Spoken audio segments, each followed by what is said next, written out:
Hello there, and welcome back to Raise Your Vibes with your host, Miriam Khan. It's been an absolute minute.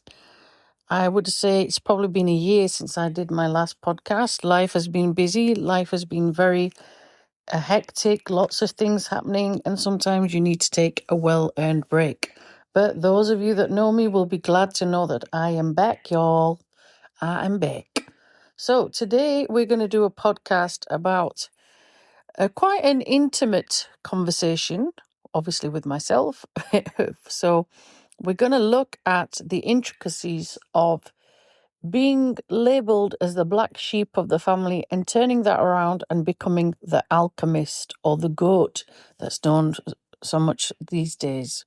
Firstly, I want to go over this understanding of what it refers to as the black sheep, because for a number of years, a lot of people in the community that I grew up in England would use that phrase. My American friends, friends across the country, friends in different places would refer to this phrase of black sheep. So let's just reiterate what that actually means, where it comes from, and why some people find that a very, very difficult term and find it, nowadays, I guess, quite racist in some respects to use. So previously, in the 18th century, I guess 1800s, a black sheep referred to an actual sheep that was black, obviously, and the dye, could not basically be used on any of the wool. On a white sheep, it was, okay? And it was easily used for various different methods and techniques. But later on in our, world, this refers to the person that basically is maybe odd, stands out, doesn't conform, doesn't follow the rest of the sheep, so to speak, to use that idiom.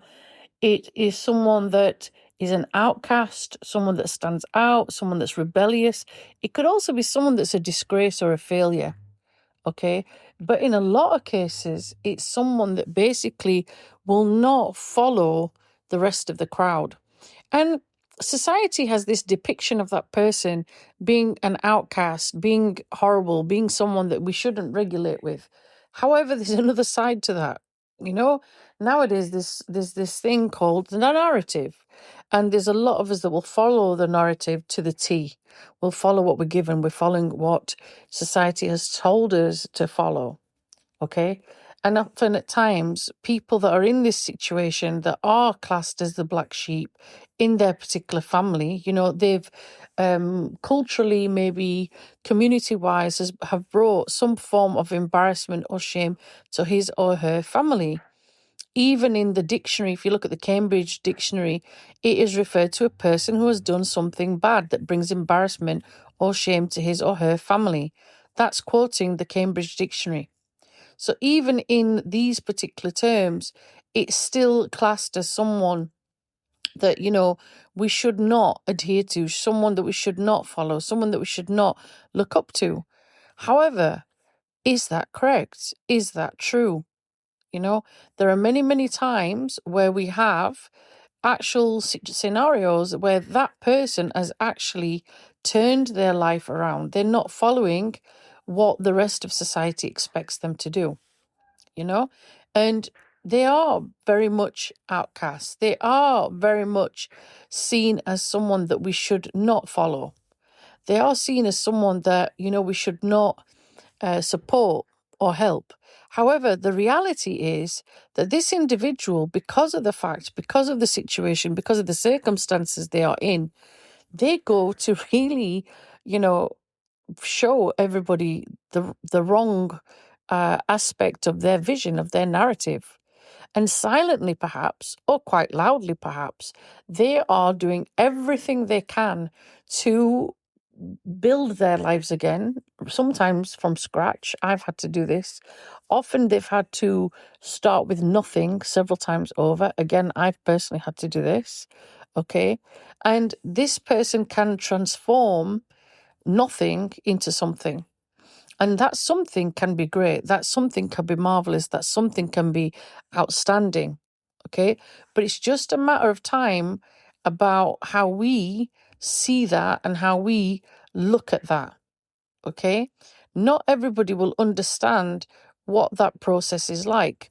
It's a very difficult path to be on, to be ostracized, to be ridiculed, to be hated, to be disliked. And hate for me is a very, very strong word. Okay.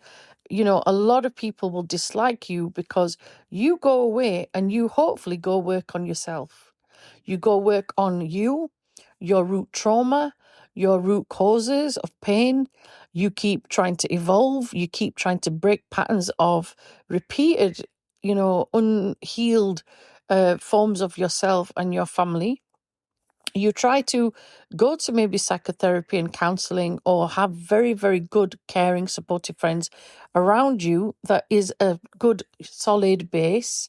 You have supportive, adopted familia that helps you through that. You have unconditional love from the people that are close to you. And at times you'll find this will keep changing. I found in my own personal experience that I had to go through lots and lots of different family scenarios. I kept wanting a family of my own, having not been with my family since age 21. I was homeless at that age. There was a lot of things that happened to me and my family, and I was outcast in the community for a long period of time. When I tried to go back to bend bridges and basically reunite and forgive a lot of people that truly did not deserve forgiveness, to be fair, it took a lot for me to do that. It took a lot for me to show that compassion, but I did. And even this morning, I was having a conversation with a friend of mine, and she said, I don't know how you do that. I don't know how you show compassion to the people that hurt you in the first place. And I said, sometimes it's like a trauma response, that it's there because the inner child in you, the inner person within you wants love, wants unconditional love, although you're not going to get it from the places you think that you're going to get it, right? There are different forms and different ways of self-love. That's something I personally have had to learn for years and years and years, and shared it with my students, shared it with people close to me. And it's taken a lot of counseling of my own and others to bring that back to myself. And like I said, I am someone that will look at myself. I am someone that will introspect. I am someone that will overanalyze, and I am someone that will try to work out which patterns of my behavior do I really need to work on? What do I need to change? What do I need to stop doing that is from childhood, that's from unhealed wounds, that's from trauma? And some of it is a triggered response, some of it is a learned response. And often, even if you represent it in different ways, in different formats, it's still trauma. And we don't know that. We don't recognize that because we're patterned in a way to accept this as normal, and it's not. So when you are, to quote the black sheep, you do not realize that you are stepping into this path of spiritual greatness. You are going to face a lot of challenges, huge roadblocks, huge mountains that you will not realize you are climbing. And at times you'll be exhausted, you'll be beaten, you'll be broken. At times you just want to give the sword and dagger or cloak, spiritual sense, to someone else and say, please, you carry it because I'm tired of fighting.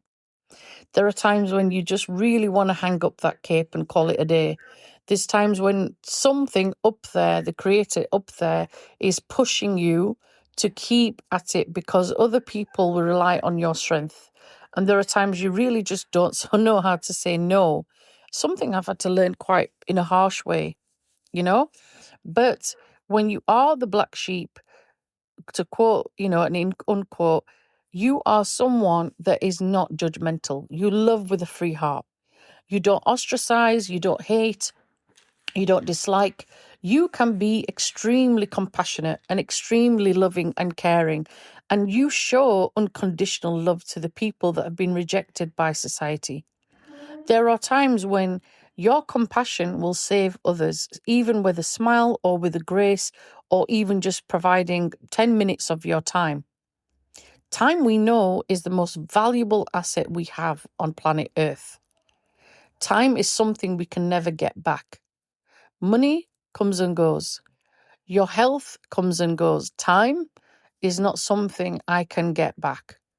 You know, there's various films, you know, Back to the Future, various other ones that focus on going back in time, changing history, changing things to suit a purpose or to change the direction of our particular hereditary.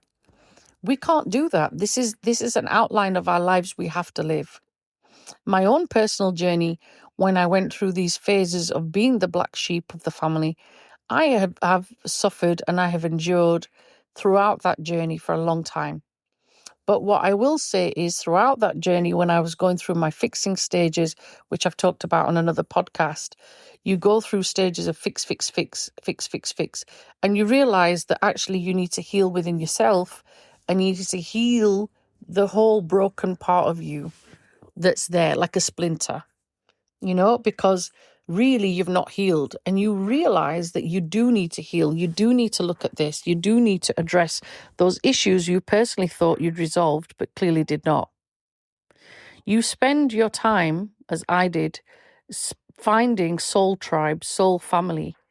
And one of the beautiful things that I've done with my life is I had the opportunity to travel a lot. And I'm grateful for that. And I'm grateful for that journey. And I've often gone and traveled on my own. And even at age 40 something, I'm not going to declare fully, there are still individuals that are shocked that I just go off for a month and travel somewhere by myself independently. And I do that because, one, I'm divorced, I am single, I am with myself, I am connecting more to my spirituality and my meditation to my creator. And I am praying more. I am trying to be a better Muslim. That is my faith. I am trying to be a better person in that context within the bounds of Islam. Everybody will have different views of this based on their own faith. Okay?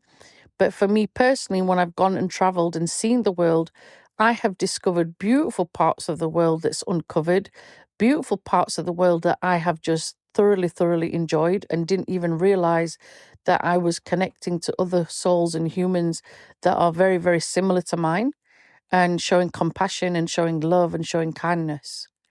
And a lot of friends have thought over the years I'm rather cuckoo doing that, but I actually have thoroughly enjoyed it.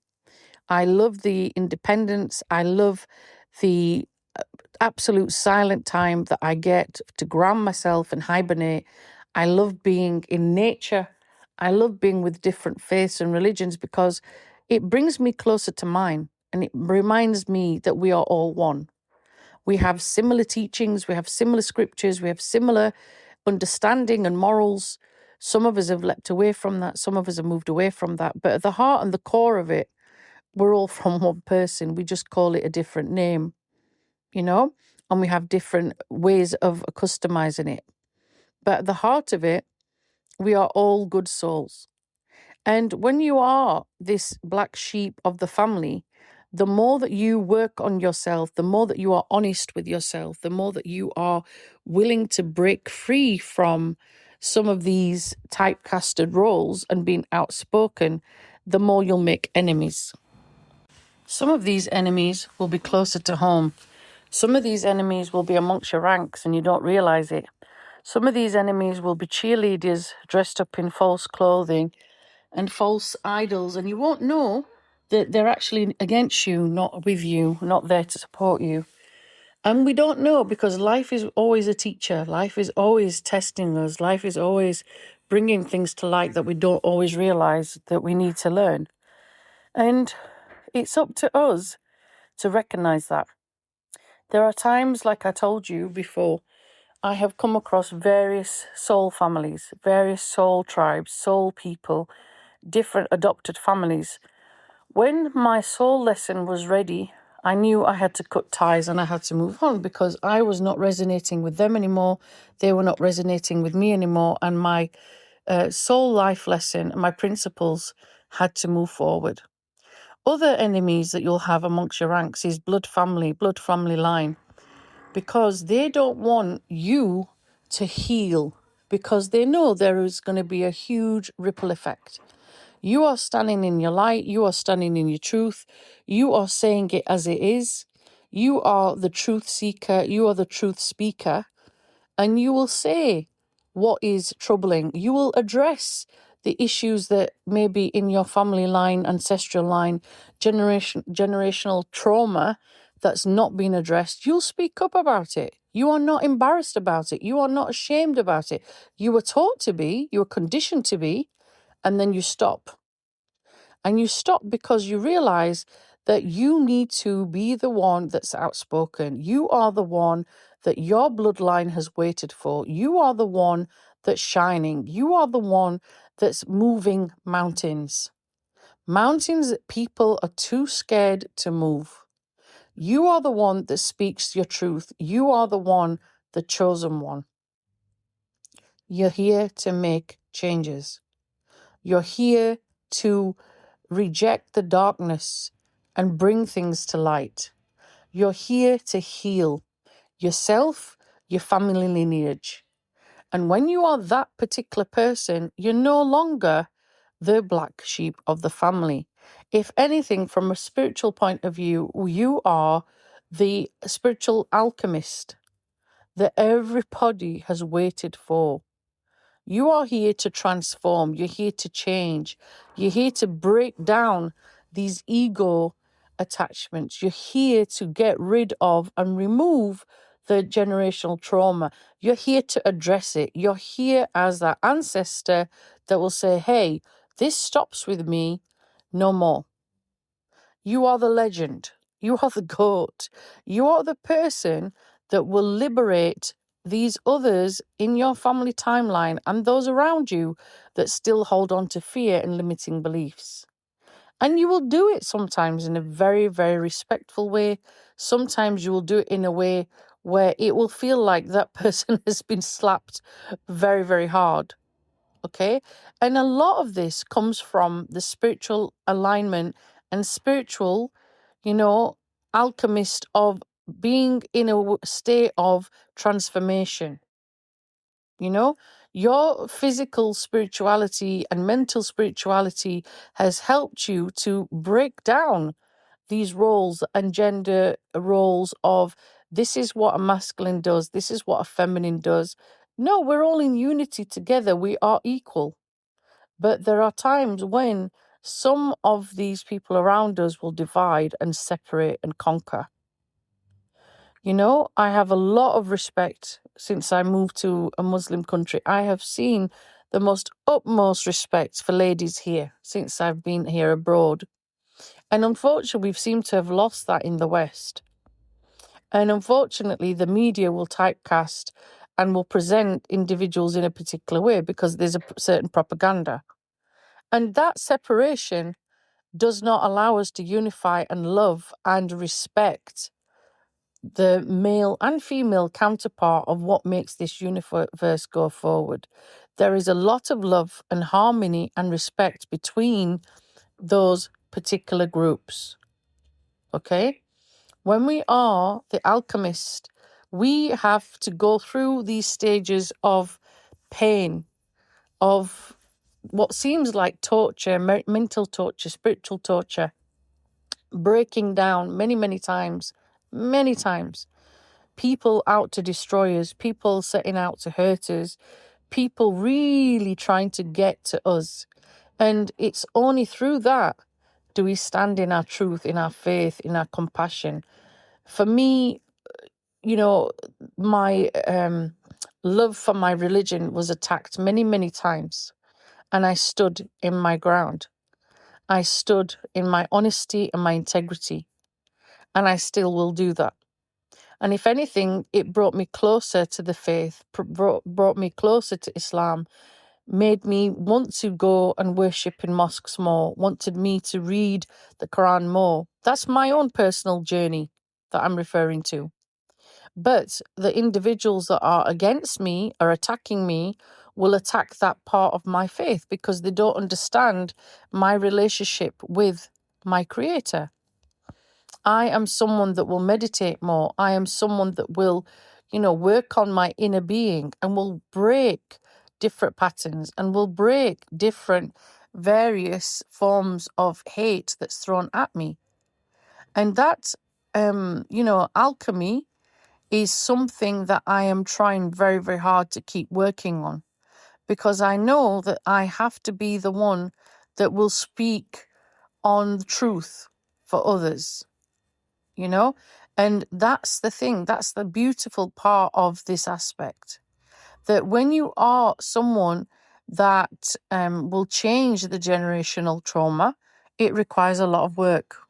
When you're on this journey, just be aware, you will start looking at your inner circle of people around you. You'll start to cut ties. You'll start to get away from your toxic people. And when some of your friends are around toxic people, you'll call them out. You can see through people, believe me, you can see people that are toxic, that have various masks on.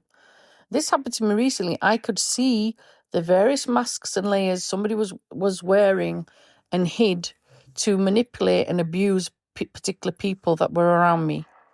And when I warned that person, they were like, no, no, no, no, no, you're wrong. And then unfortunately, it was a case of I told you so. You know, there are times when you will have to face attachment, detachment. There are times when you have to stand back. There are times when you will prefer to be on your own space, on your own. You're not lonely. You appreciate that space within yourself. And when you are in this place, you will see more, you'll learn more. Of course, there are times when many of us want to be with family, with loved ones, and that's fine. But we know that we need that hermit zone because we have to ground ourselves. We have to work on these inner issues, these inner karmic patterns that keep reoccurring. And we keep thinking we've broken it. We haven't. We keep doing the same thing and calling it something else because it still keeps coming back to bite us, right? And there are times when spirit up there wants to, keep teaching us that same lesson till we break free, till we seriously break free. And until we've done that, our ancestral line, ancestral heritage will not be at peace, because you're here to break free. You're here to get through. And, you quite often might answer yourself as, why me? Why has it got to be me? I am tired. I am tired. I am tired of being on this path. I want to just give up. But actually, you don't realize this is the chosen path that you should be on. Your soul, your ruh, we say in Arabic, is here for a sole purpose. There is a calling that you're here to do. And at first, like I said, you keep thinking you're here to fix, when actually you're here to heal, heal, heal, heal. And you do get through stages where you're trying to do everything at once and be Superman and Superwoman, and you realize, actually, I can't do it all. I need to stop, because beneath that, I'm doing burnout, because you're going round trying to do like a little fairy style wand and fix everything and go ka-ching and it's fixed. No, it doesn't work like that. You have to be able to transform yourself, heal yourself, transform from nothingness to greatness, from greatness to nothingness. We have to have gone through all different levels, because without that, how can we help different people from different walks of path and lives, And it's only through that intuitiveness and that guidance you really do start meeting your soul tribe. Years ago, I connected with a Qigong master. I met some soul tribe members there. They've ended up being the best friends of my life. We still had soul lessons to both learn. Much, much later, I started to do Qigong. Again, met amazing soul. I kept meeting the people I'm supposed to meet. I have been doing meditation more recently. I've gone off to different countries to explore that. I've done meditation with myself. But the more I have worked on my relationship with Islam and coming back, the more I have met spiritually minded individuals that love me and accept me for who I am. My own family might not, but this group of people does. They can see through the cracks. They can see my journey. They respect my journey. They understand my journey. They're not here to judge. They understand that I'm working from a sacred place, that my heart is open, my heart is kind, my heart is walking beside them on their journey. And I'm not here in a place of judgment or calling people names or outcasting. If anything, I am coming from a place of love that resonates across the room. I come from a place of equality. I come from a place of peace. How many individuals can say that? I come from a place of not expecting anything in return when I give with a free heart. Because if I don't give it with a free heart, then I've got form of attachment to that thing, whatever that thing is, whether it's money, time, place, right? And we have to understand that. And many individuals don't. That's a lesson I had to learn too. When we work on our spiritual path and we work on this gift we've been given, you know, you will meet people that will be drawn instinctively to your light. You'll meet a lot of darkness. You'll feel a lot of people coming at you. And I certainly have. And you have to protect your energy. You have to protect who you give your energy to, who you give your time to. And that's what I'm getting at.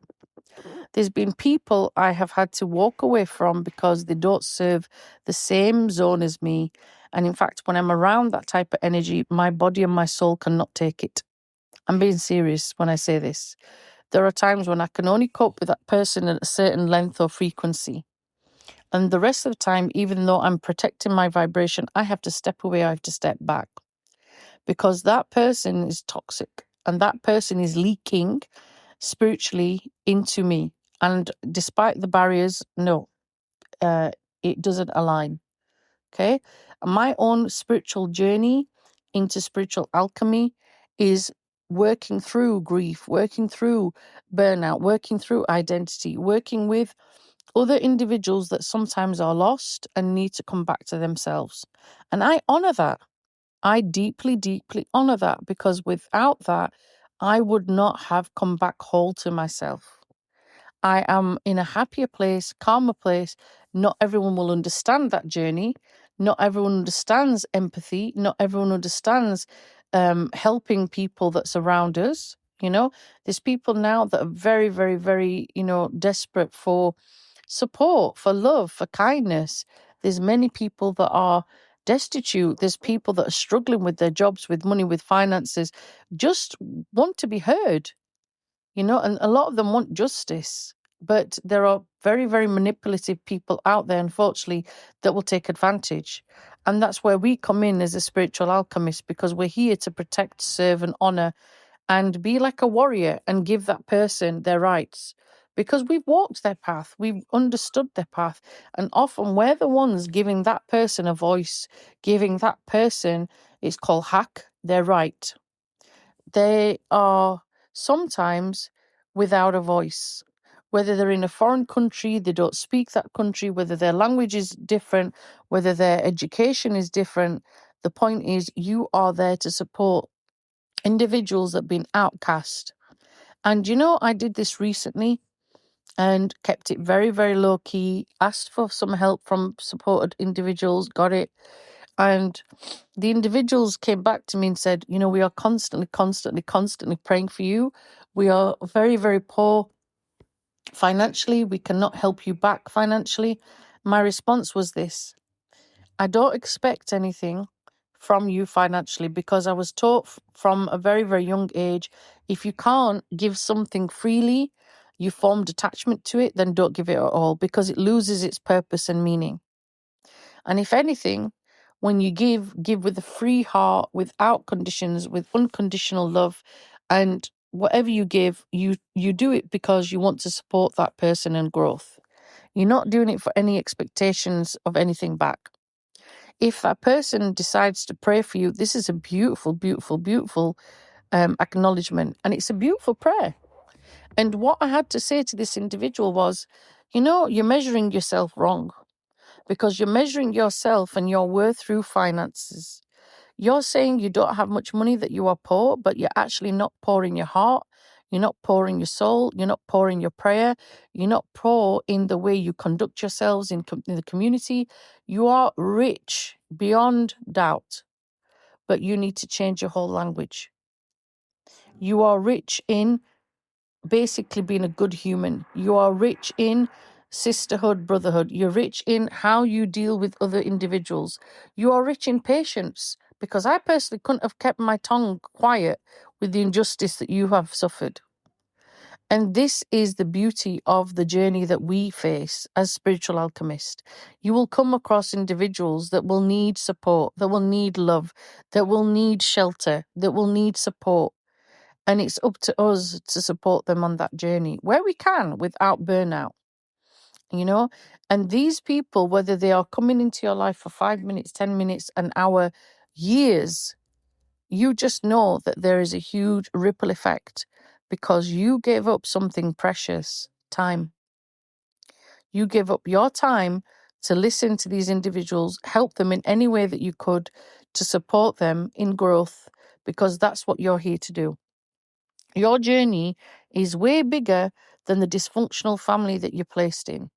Your journey is way bigger than the people that try to attack you on a daily basis if you're in work or if you're in friendships, whatever it is, you know, it's bigger than that.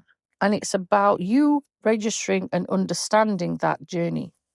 And that's why this podcast had to be very, very importantly done today of all days, after we're in the new year of the Chinese New Year of the Snake. And what a beautiful year, because Lent, Ramadan, Chinese New Year, boom, started all on the same day in 2026. And if that isn't a spiritual message, I'm not sure what is. We are all here as, you know, a human voyage with soul journeys. We are here to learn. We're here to pass it on.